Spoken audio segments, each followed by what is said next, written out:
স্বৈরাচার আওয়ামী লীগ সরকার গুম, খুন ও লুটপাটের যে সংস্কৃতি চালু করেছিল, বিএনপি সে পথে হাঁটবে না।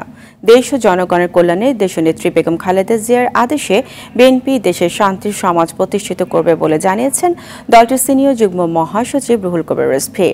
সকালে মিরপুরে ছাত্র জনতার অভ্যুত্থানে শহীদ পরিবারের সাথে সাক্ষাতে এসব কথা বলেন তিনি। খুনি শেখ হাসিনার পলায়নের মধ্য দিয়ে দেশে গণতন্ত্রের শুভ সূচনা হয়েছে বলেও জানান তিনি। দেশের স্বাধীনতার সার্বভৌমত্ব বিক্রি করে আওয়ামী সরকার ভারতের সাথে যে সমস্ত অসম চুক্তি করেছিল সেগুলো অবিলম্বে বাতিল করতে অন্তর্বর্তী সরকারের কাছে আহ্বান জানান বিএনপির এই নেতা।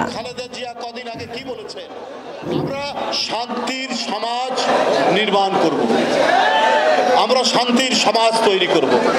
আমরা শেখ হাসিনা যে সমাজ তৈরি করেছে, বাড়ি দখল, ঘর দখল, পুকুর দখল, গোয়াল ঘর থেকে গরু নিয়ে যাওয়া, এইটাই ছিল 15 বছরের আওয়ামী সংস্কৃতি।